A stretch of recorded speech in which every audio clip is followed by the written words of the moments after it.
Brakatha Hawa, Brakatha Hawa Shah, Brakatha Hawa, Brakatha Hawa Shah, Brakatha Hawa, Brakatha Hawa Shah, Call Halal Yahweh, Bashem Yahweh Shah, Bashem Raha Tadash. Double honors to our elders and apostles of Great Millstone. Peace and salutation to the hopeful elect scattered across the four winds. Back with another lesson. You know, we're just going to get into it. We're going to start here at Deuteronomy chapter 4 and verse 5. It says, Behold, I have taught you statutes and judgments, even as the Lord Yahweh, by Shem Yahweh Shah, thy power, commanded thee. The word Lord is Yahweh, which means he is or he exists. And Yahweh Shah is his son, which means he is the deliverer. Like this is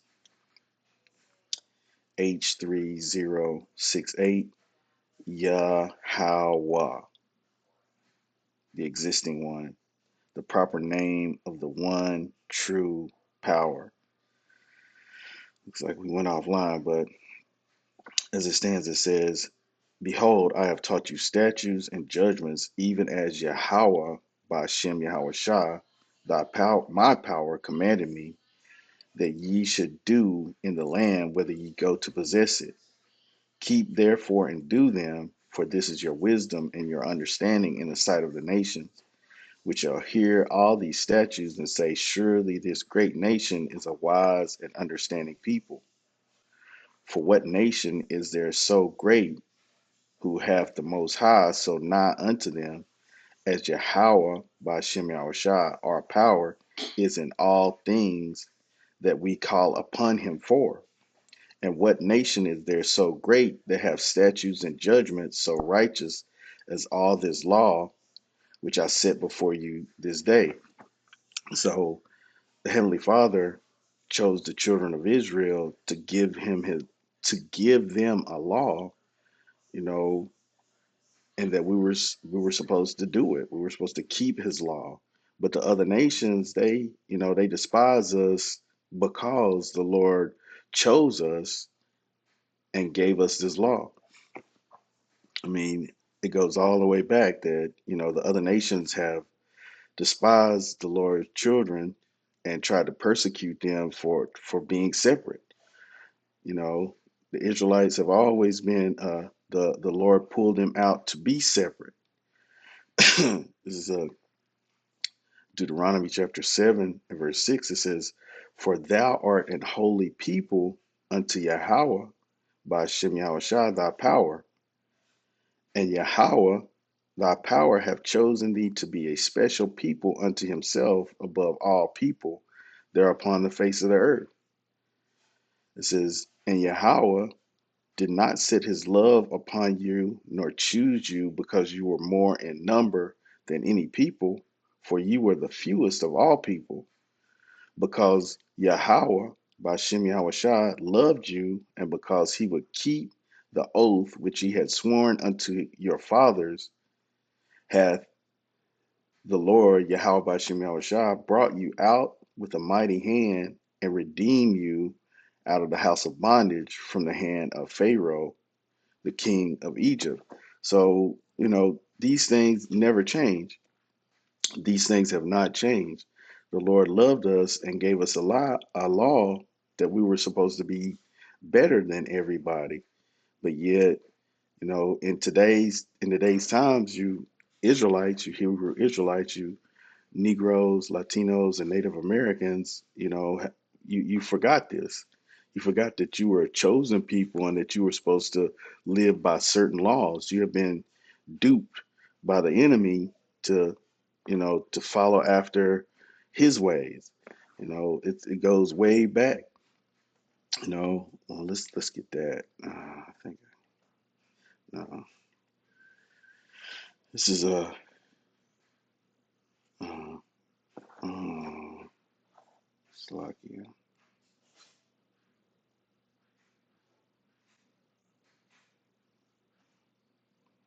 Internet moving slow.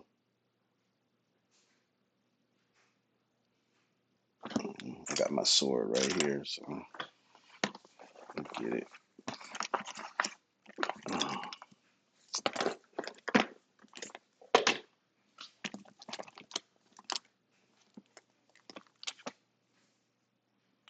Not coming up. Yeah, my internet's acting up, but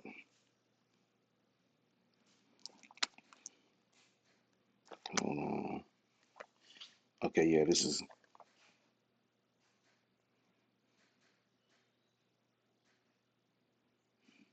Mm,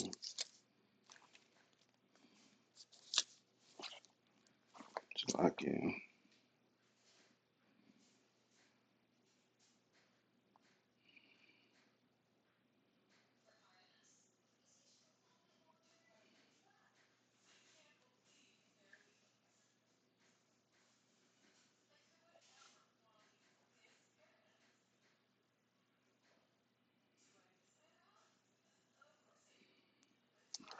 This is tripping.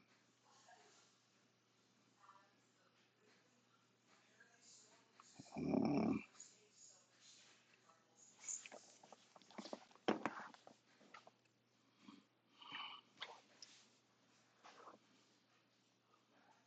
mm,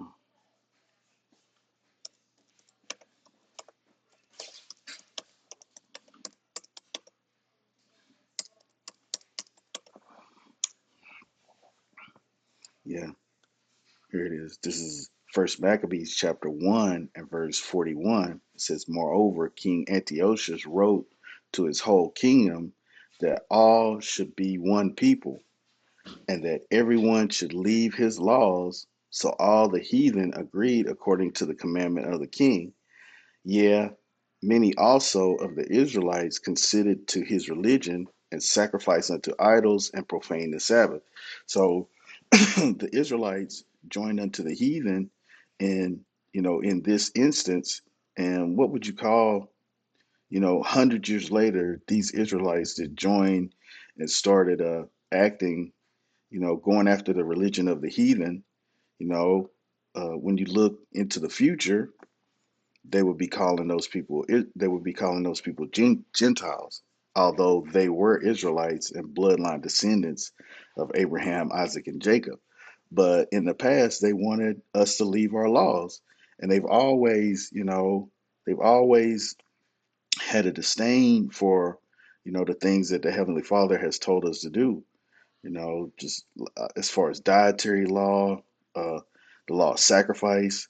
Here, this is Exodus chapter 8 and verse 26. It says, "And Moses said, It is not meet so to do, for we shall sacrifice the abomination of the Egyptians to Yahweh our power. Lo, shall we sacrifice the abomination of the Egyptians before their eyes, and will they not slay us?" So, this was Moses pleading with Pharaoh to let the children of Israel go out of Egypt so they could, do the sacrifices, the different sacrifices that the Lord requires of his people. And the Egyptians looked at that as an abomination. You know, it's Tawaiba, Tawaiba, H8441. It says disgusting, abomination, abominable in ritual sense of unclean foods, idols, mixed marriages, in ethical sense of wickedness. So let's get the root. It's Sa'ib, Sa'ib, to abhor, be abominable, be abominable. So, yeah, to detest. So the Egyptians detested that we would sacrifice, animals to our power. I know it says it in Genesis when when Joseph went into Egypt. Well, when he brought his brothers in, he said something about the abomination. The Egyptians looked at uh, something that they did with the cattle as abominable. But I mean, you can go back and read that yourself. But the point is that these other nations, they don't like it when we follow our laws, and they know that when we follow our laws, that the Most High will be with us.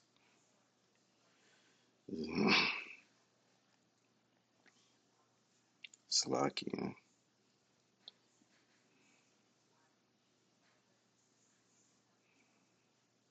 Slovakia. Okay, this is yeah, this is Esther. I'm gonna get it. I got it in another verse, but basically, you know, the Slovakia. Here it is. This is Esther chapter 13 in I guess it's the Greek, the additions and the Apocrypha. But this is what is this, the NL, I think this is the NLT. It's not saying, but anyway, I'm gonna read it. Oh, NIV. This is the NIV. this is this is Esther chapter 13 and verse 1.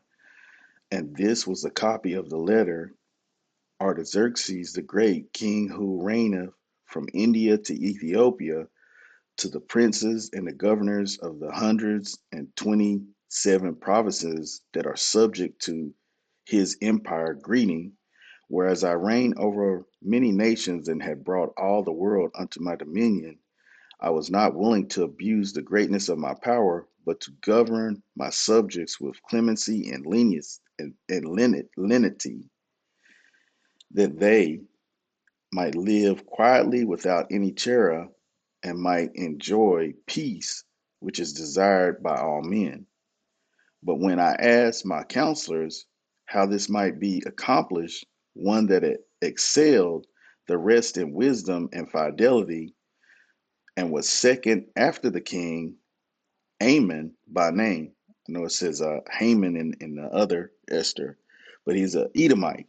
It says, and he told me that there was a people scattered through the whole world which used new laws and acted against the customs of all nations, despised the commandments of the kings, and violated by their opposition the concord of all nations.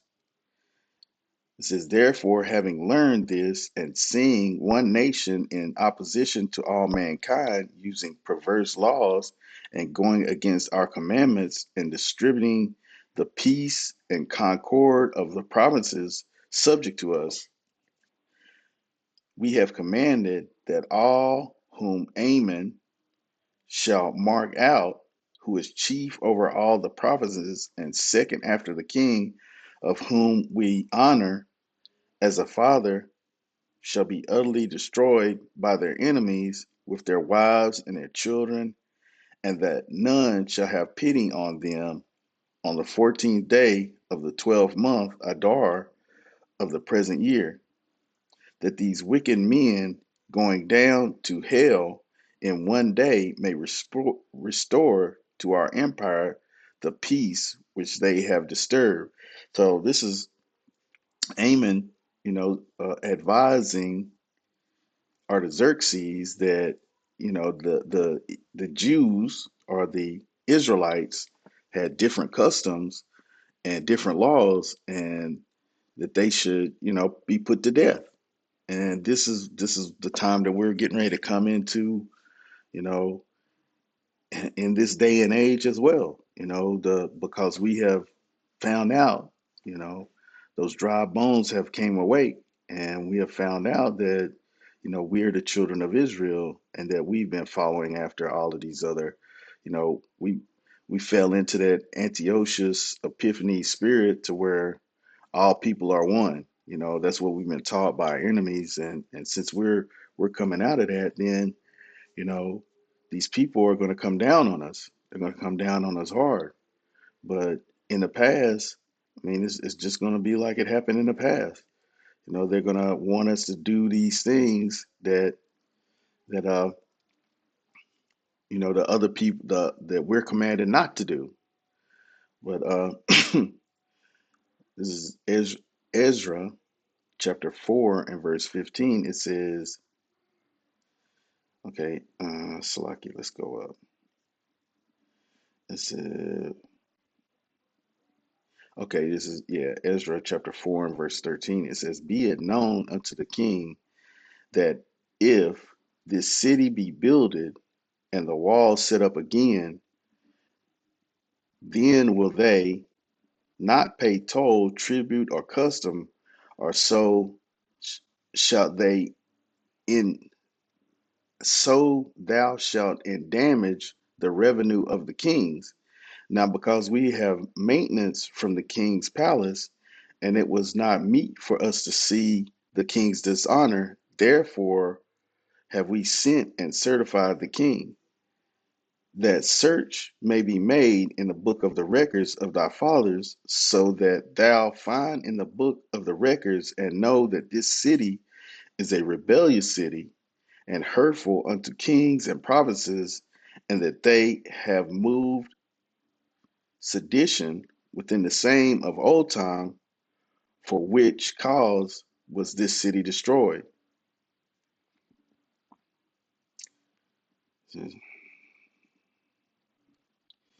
Let's keep reading. We certify the king that if this city be builded again, the walls thereof set up, by this means thou shalt have no portion on this side of the river. Then said the king, and basically they were telling him, nah, we can't let the Israelites go back to setting up their kingdom. Okay, well, I'll read the rest of it. It says,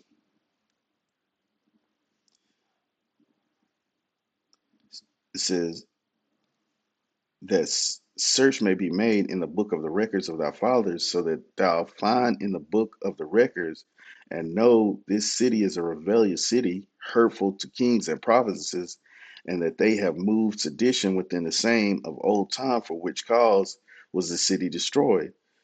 We certify the king that if this city be builded again, the walls thereof set up, by this means thou shalt have no portion on this side of the river. Then said the king and answered to Rahum the counselor, the chancellor, and to Shimshah the scribe, and to the rest of the company that dwell in Samaria, and to the rest beyond the river, peace, peace at such time, peace at such a time. The letter which ye sent unto us have been plainly read before me, and I commanded, and search have been made, and is found that this city of old time have made insurrection against kings, and that rebellion and sedition have been made therein. There have been mighty kings also over Jerusalem, which have ruled over all countries beyond the river, and toll and tribute and custom was paid unto them. Give ye now commandment to cause these men to cease, that this city be not builded, until another commandment shall be given from me. And take heed now that ye fail not to do this. Why should damage grow in the hurt of the kings? So yeah, Xerxes said, after they sent him that letter, it's like, yeah, halt up, stop, and let me search the records and find out what's going on. So these other nations have always, wanted us to stop following our laws and start following theirs, and by way of torture. I mean, you would think, well, what's the big deal? What's the big deal about you not eating pork? I mean, but to these other nations, this is a major thing. When you tell them, hey, we have a dietary law, we're not supposed to eat these certain foods. You know, even our own people, they are up in, they're all up at arms. Why can't I eat it? It's like, well, the Lord said we're not supposed to eat it. But then these other nations, they're like, nah, you know, y'all different than us. And, we're going to make y'all do what we want you to do. I'm going to read through this. This is Second Maccabees chapter 6, starting at the beginning. It says, Not long after this, the king sent an old man of Athens to compel the Jews to depart from the laws of their fathers and not to live after the laws of the Most High, and to pollute also the temple in Jerusalem, and to call it the temple of Jupiter Olympus, and that in Gerizim of Jupiter, the defender of strangers, as they as they did desire that dwelt in the place. The coming in of this mischief was sore and grievous to the people. So, they came in trying to tell them, y'all need to change up what y'all doing. Y'all need to stop doing that. And y'all need to come under the fold of, what we got going on. All of that stuff that y'all talking about, nah, we all the same people. But that's not what the Lord said. The Lord said there is a special people above everybody. So we're held to a different standard. But it says, Second Maccabees chapter 6 and verse 4, and it says, for the temple was filled with riot and revelings by the Gentiles who dallied with harlots and had to do with women within the circuit of the holy places, and besides that brought in things that were not lawful. And this is talking about the real Gentiles, or the other nations. And the altar also was filled with profane things which the law forbiddeth. Neither was it lawful for a man to keep the Sabbath days or ancient feasts, or to profess himself as to be a Jew. So, they made it a law. You can't even call yourself a Hebrew Israelite. You can't be set apart. You can't, take off on your Sabbath day. You can't, nah, we're not allowing these things to happen. And that's what the heathens have done throughout history. Right? And in the day, this is Second Maccabees 6 and 7, it says, in the day of the king's birth, every month there were brought by bitter constraint to eat of the sacrifices, and when the fast of Bacchus was kept, the Jews were compelled to go in procession to Bacchus carrying ivy. And Bacchus is, I looked it up, it's a Roman god. Bacchus was a Roman god of wine and fertility and agriculture. And they had some weird stuff going on, but they wanted the Israelites to go and get indulge in these different things. Uh, uh, okay, it says 6. It says, moreover, there went out a decree to the neighboring cities of the heathen by the suggestion of Ptolemy against the Jews, that they should observe the same fashion and be partakers of their sacrifices. And whoso would not conform themselves to the manners of the Gentiles should be put to death. Then might a man have seen the present misery. It's like, they said, well, hey, if y'all don't want to partake in what we're telling you to partake, we're going to put you to death. How about that? You want to call yourself a Jew, you want to call yourself an Israelite, you want to, you know, abstain from, eating these different meats. Guess what? We're going to put you to death because y'all not better than us. But, we already read it. We actually are. But these are the things that we are going to have to suffer, in the near future. And just like our forefathers in the past. Is in This is Second Maccabees chapter 6 and verse 10. It says, for there were two women brought who had circumcised their children, whom when they had openly led round about the city, the babes hanging at their breasts, they cast them down headlong from the wall. So, the Israelite woman that was circumcising their children, it's no, we're not doing that no more. Y'all can't be separate anymore. Y'all have to be like us. Just like Christianity. Everybody's the same. No, everybody's not the same. The Most High has a standard that He wants His people to live by, and guess what? That's what we're supposed to do. You know, doesn't matter if you like it, doesn't matter if you don't like it. It is what it is. It says, and others that had run together into caves nearby to keep the Sabbath day secretly, being discovered by Philip, were all burnt together because they made a consensus to help themselves for the honor of the most sacred day. Now I beseech those, it says, now I beseech those that read this book that they be not discouraged for these calamities, but that they judge those punishments not to be for destruction, but for a chastening of our nation. Let that soak in. It says, now I beseech those that read this book that they be not discouraged for the calamities, but that they judge those punishments not to be for destruction, but for a chastisement of our nation. So, these things are all coming about because the Lord loves the ones, He chastens the ones He loves.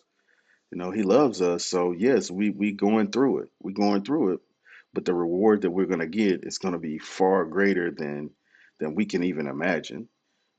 Than we can even imagine. And these other nations hate it. They read the book and they just disregard all of this. They disregard all of this, and now it's for everybody. They get the promise. No, that's a lie.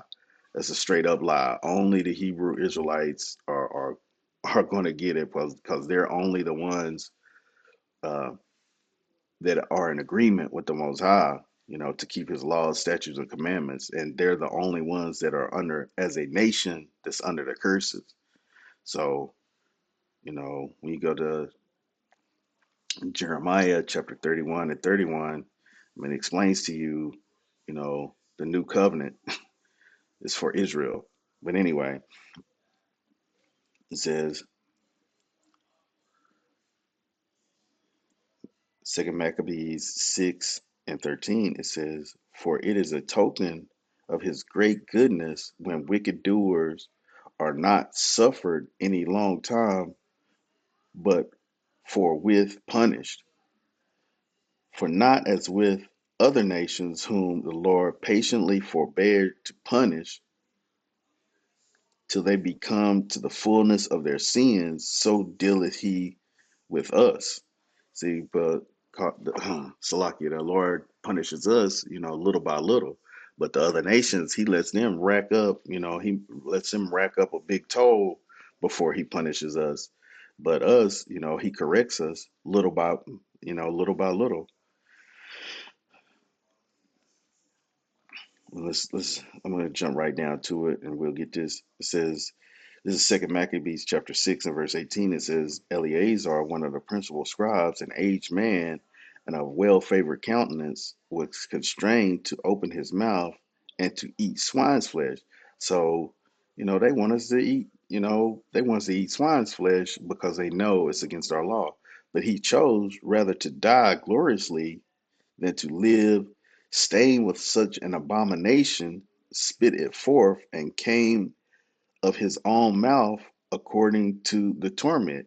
Like, yeah, he said, I would rather die than, cause my people to fall by looking, eating this garbage. But yet, you Negroes, Latinos, and Native Americans now, it ain't no thing. You choosing the abominable food the over the clean food.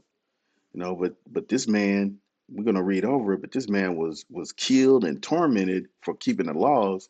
And you said, well, now the law's done away with, so the Lord let this man, he put this in his book of this man being tortured for keeping the laws of his fathers. Yet he said, you know what, don't worry about that no more. You can go ahead and eat that stuff. It's fine. No, that's not that's not how it goes. That's not how it goes. But anyway, it says, as it behooved them to come that are resolute to stand out against such things as are not lawful for love of life to be tasted, as it behooved them to come that are resolute to stand out against such things as are not lawful for love of life to be tasted, but they that have the charge of but they that had the charge of the wicked feast, for the old acquaintances they had with the man they had with for the old acquaintance they had with the man, taking him aside, besought him to bring flesh of his own provision, such as was lawful for him to eat to use, and make it as if he did eat of the flesh taken from the sacrifice commanded by the king. So, the people that he knew from, old times said, well, look, why don't you just get some lamb, and you can eat the lamb, but we're gonna make it look like we're cutting it off of the swine, you know, and we'll let you make it. But he said that in so doing he might be delivered from death, and from the old friendship from them find favor, and for the old friendship with them find favor. So yeah, he that was like, well, just go on, and we won't kill you. You can eat the lamb, and everything will be good. But it says, but he began to consider discreetly, and as become his age and excellency of his ancient years, and the honor of his gray head thereof was come, and his most honest education from a child, or rather the old law made and given by the Most High. Therefore he answered accordingly, and willed them straightway to send him to the grave. So, you know, so he decided, instead of doing that, nah, just going to send me to the grave. It ain't that big of a deal. I guess this is getting a little long. I'm gonna go ahead and well, nah, let's go on and get it. Let's go on and get it. You know, like the brother had came out last night. There's a in Revelation. It's like this is what is going to happen in the future. The they're gonna come down on the Lord's chosen. This is Revelation chapter 12 and verse 11. It says, and they overcame him by the blood of the law and by the word of the testimony, and they loved not their lives unto death. Therefore rejoice, ye heavens, and ye that dwell in them. Woe to the inhabitants of the earth and of the sea, for the devil is come down unto you, having great wrath, because he knoweth that he hath but a short time.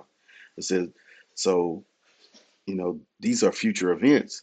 So the people that love not their lives to death, because of the sacrifice of Yahweh Shah.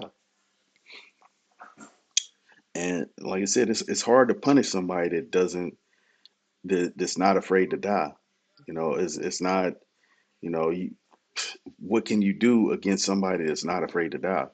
The Lord says, and they that love not their lives unto death. But I mean, as it states, and it says, we're jumping down to 17, and it says, and the dragon was wroth with the woman being Israel, and went to make war with the remnant of her seed, which keep the commandments of the Most High, and have the testimony of Yahweh Shah. So, keeping the commandments of the Most High is going to get you put to death. These other nations are going to come against the Hebrew Israelites that simply want to keep the laws of the Heavenly Father, right?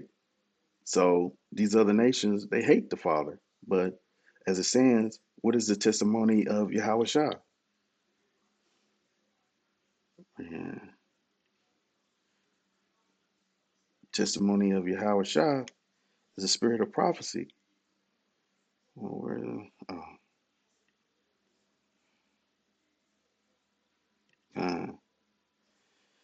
this is Revelation chapter 19 verse 10, and it says, "And I fell at his feet to worship him. And he said unto me, See thou do it not. I am thy fellow servant and of thy brethren that have the testimony of Yahweh Shah. Worship the Most High, for the testimony of Yahweh Shah is the spirit of prophecy. And the spirit of prophecy is what? Prophetia, prophecy, prediction, sculpture or other, prophecy, prophesying, a discourse emanating from divine inspiration and declaring the purpose of the Most High. So that's what it is. These things are going to happen to the Hebrew Israelites. These things are going to happen, and it's prophesied to happen.